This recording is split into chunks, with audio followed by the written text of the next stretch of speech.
Tonight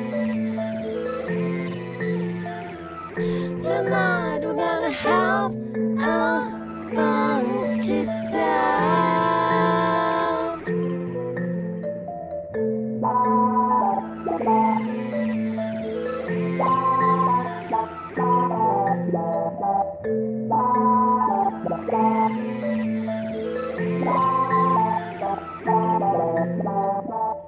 Welcome back to the Tip Man Podcast, where we know a little bit about a lot and a lot about a little bit. All right, so today is going to be Global Leaders for Tomorrow, Class of 97 for the World Economic Forum.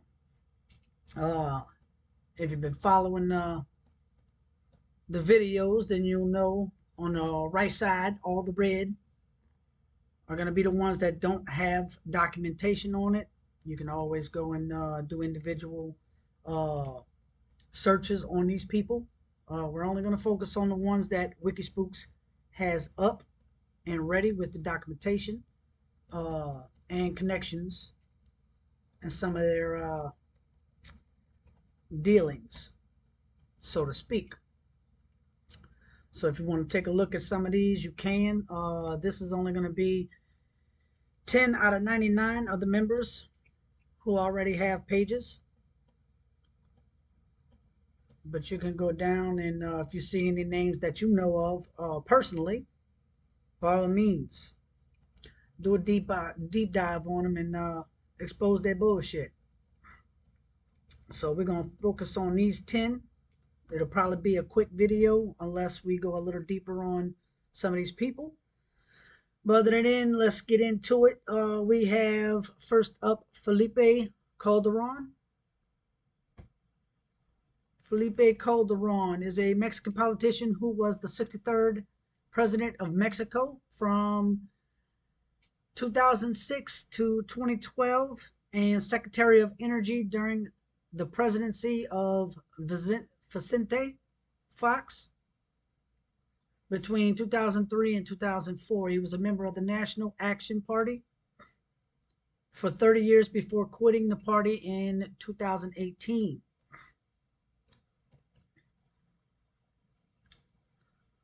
Let's see. Anything else? That's early politics. Early politics, Calderon was national president of the party, federal deputy secretary of energy in Vicente's cabinet. He served in the cabinet of the previous administration up until he resigned to run for the presidency and secured his party's nomination. Obviously, we know he was a member of the Global Leaders for Tomorrow in 97. We see all that. Let's see. Attended Harvard. He's a member of the Club de Madrid. You can go a little deeper if you want, but we're going to keep that one short. Let's go to the next one. Next one up is Ethan Nedelman, or Nadelman, activist working to end the war on drugs, protege to George Soros, selected a global leader in 97.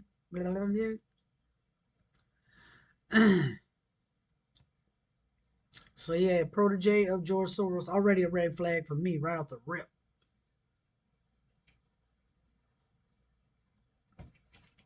Let's see what they got on him.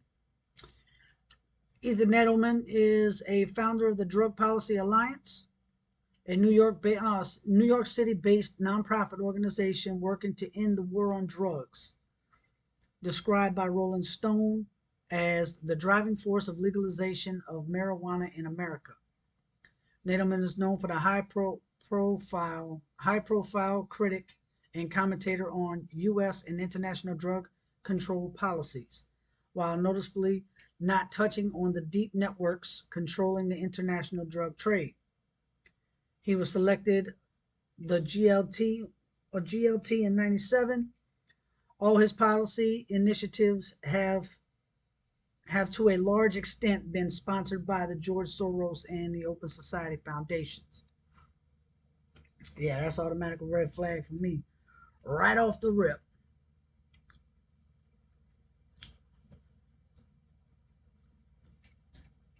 Let's see.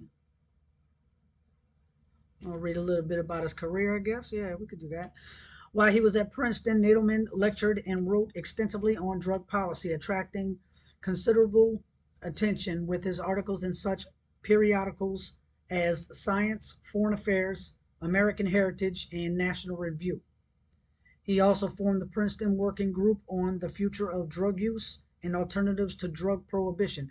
How is that going by today, huh? Not too good.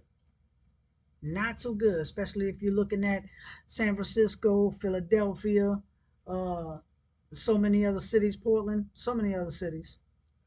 After Barack Obama won the presidential election, Matt Elrod, the director of drug policy reform group Drug Sense, filed an internet petition for Ethan Nettleman as the new drug czar. It's funny you never heard that damn word czar until 2020, or at least it's never been used in. I've never heard it been used in all my life in America. Although any hopes in getting Nettleman appointed were downplayed, this petition will at least encourage President-elect Obama to think twice about his choice of drug czar. Drug Policy Alliance never lobbied. What is it? Drug Policy Alliance never lobbied for Nettleman or Nadelman. However, once media reports alleged that James Ramstad would be appointed to the post, the organization urged people to oppose the appointment due to his opposition to medical marijuana and needle exchange, among other things. Seattle's police chief, Gil Kerlikowske, became the next head of the White House Office of National Drug Control Policy, an appointment that DPA is cautiously optimistic about.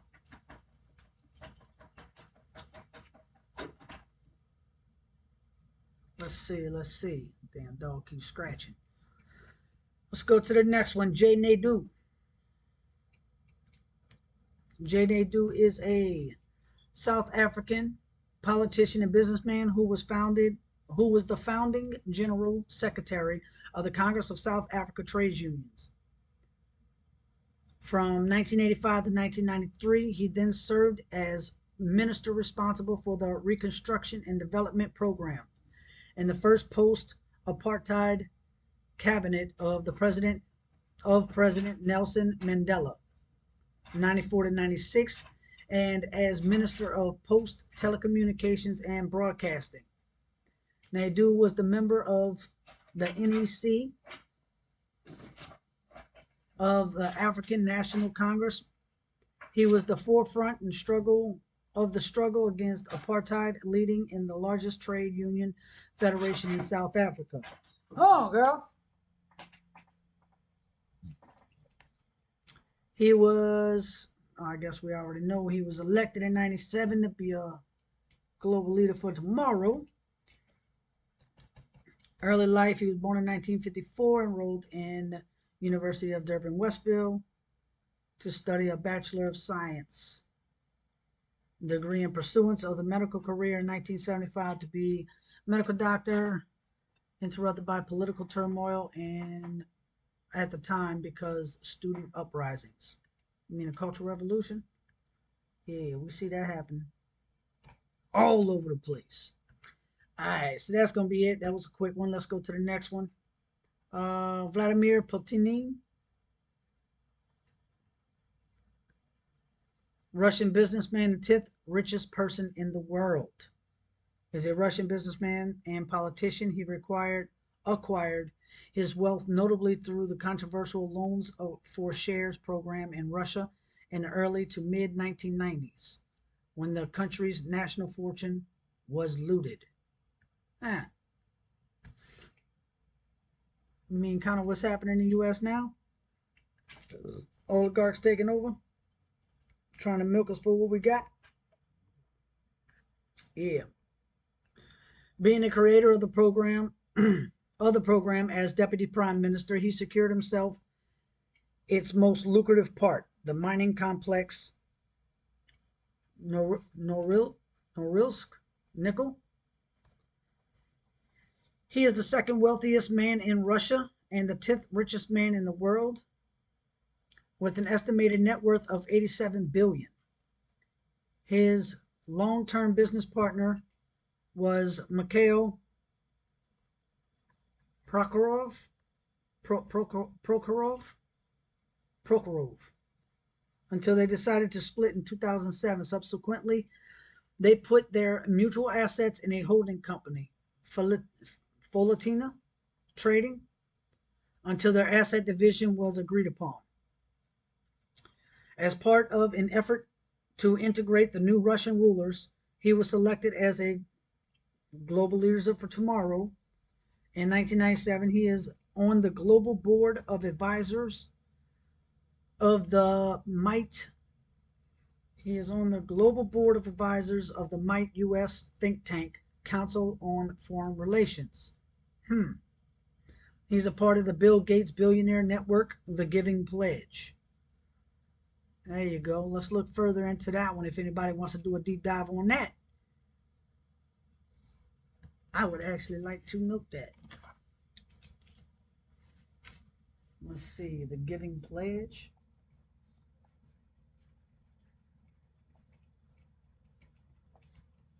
I'd like to look a little further into that company.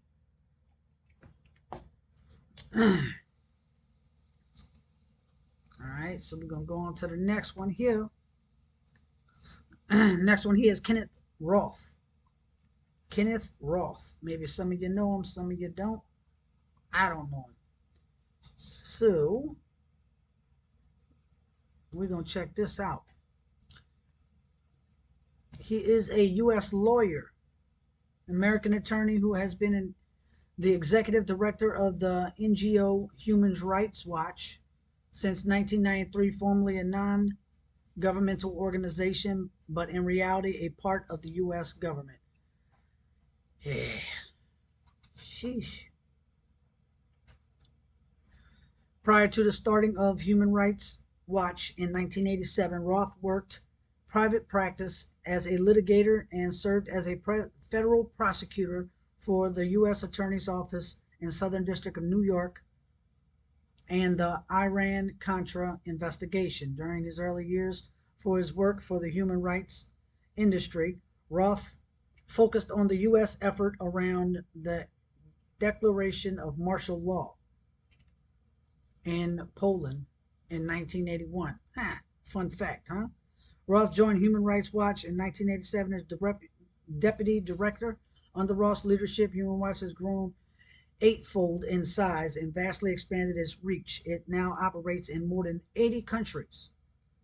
As a founding member of the international campaign to ban landmines in 1997, Human Rights Watch shared the Nobel Peace Prize for helping bring about the Mine Ban Treaty. Yeah.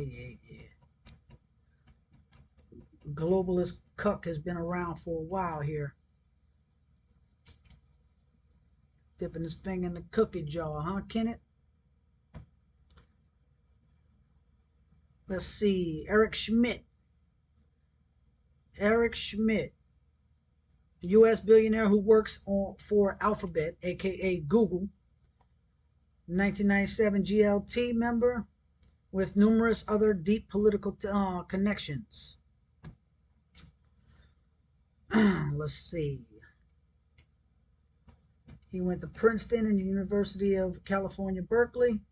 Not surprised there. Pretty much all of them that are a part of this shit has been to some of these prestige indoctrination camps. Let's see. He is a member of the 21st Century Council, the Blavatnik School of Government, Staff and Advisory Council, Council of Foreign Relations, members 3 National Security Commissions on Artificial Intelligence, the European House Ambrosetti Trilateral Commission, Anti-American Party. Attended 2019 Bilderberg. Dan Dix confronted Eric Schmidt about The removal of certain voices from the internet. 5 days later, YouTube had demonetized Dick's account.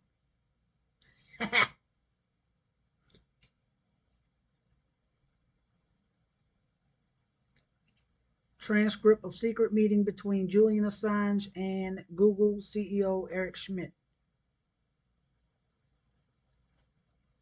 I have to look those up.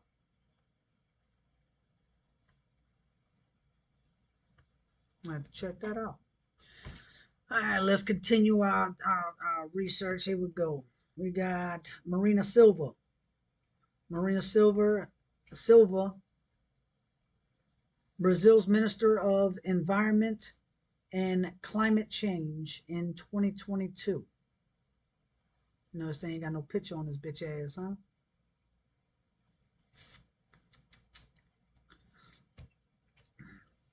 There you go. Maria Asmarina Marina de Silva Vaz de Lima, is a Brazilian politician and environmentalist who was appointed Brazil's Minister of the Environment and Climate Change in January 2023 after previously had the same job from 2003 to 2008. She was elected the global leader in 1997. She was a presidential candidate in 2018. She is a member of the Sustainable Party. She is known both for her pro-environmental views and conservative social views. In the 2022 election, she was elected the Chamber of Deputies. In 23, she became the Minister of Environment. She held this role from 2003 to 2008.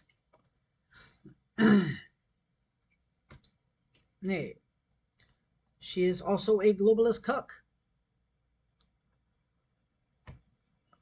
associated with the Nazi NGO. Here we go. We got next. We got Patty Stonesifer. Patty Stonesifer, Bill Gates' crony, is a former co-chair and founding chief executive officer of the Bill and Melinda Gates Foundation on the board of trustees of the Rockefeller Foundation. Go figure. Close to Amazon's Jeff Bezos and connected to the billionaire network, The Good Club. The Good Club is a deep state milieu formed in 2009. Its members were 14 of the world's richest people invited by Bill Gates to save the world. Yeah. The only thing the world need to be saved by is you motherfuckers. The billionaires reported the Times discussed joining forces to overcome political and religious obstacles to the change they wanted to implement it. That's another one I like to look up. The Good Club.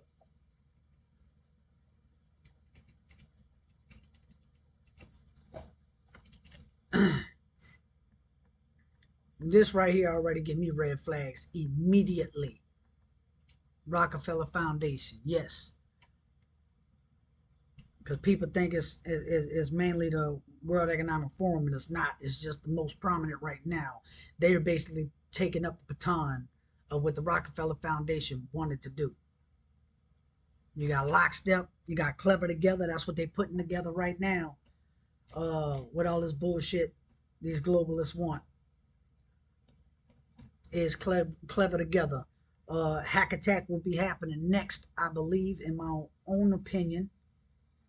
Hack attack will be coming next. Blackouts, grids down.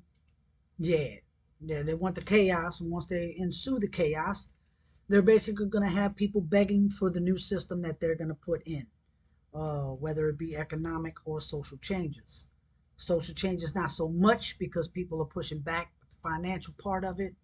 All they have to do is just shut down their electricity, and when it comes back up, when they allow it to go back up, the whole financial system will be literally just switched over. And if you want your money, they're going to insist that you actually sign in to their website or app in order to get your money. But it will not be cash withdrawable. I guess that's a word. You're not going to be able to withdraw cash. They want the cashless society because they want complete control. What's crazy is you actually don't need money. All you just need is something that somebody else wants. It's called bartering. They've been doing it since the beginning of time. Bartering and trades. So yeah, keep an eye out for this heifer. I'm sure you'll see her name pop up a lot once you start doing the digging. Next up, we got Walter Veltroni, Italian politician. His candidacy in 2008 general elections obtained 33% of the votes, but failed to take the government. Let's see what they got on it. Is an Italian writer, film director, journalist, and politician who served as the first leader of the Democratic Party within the centre-left opposition until his resignation in 2009. He was mayor of Rome from June 2001 February 2008. He attended the 96 Bilderberg Conference. Do some of his background. If you want to go further into it, by all means. But we're going to go on to the next one. We got, next up is the last one, Guido Westerwelle. Atlantic Bridge, most powerful U.S.-German social political influence network. In association include leading personalities from business, politics, armed forces, science, media, and the works. Ousted after media campaign. He died at age 54 of acute myeloid leukemia. I said leukemia.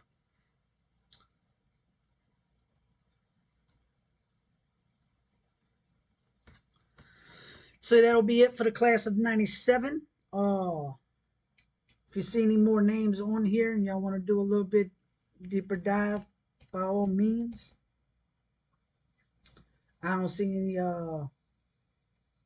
real names that I would actually recognize. None of the names are popping out to me. So we're gonna call this one a day. Class of 97 Global Leaders for Tomorrow of the WEF. And I appreciate the support. We're going to keep dropping these videos. I'm about to go ahead and start on the next video. I believe is going to be episode 6 of WEF Part 2. So like, sub, share. Appreciate the support. And I will see y'all in the next video. Peace.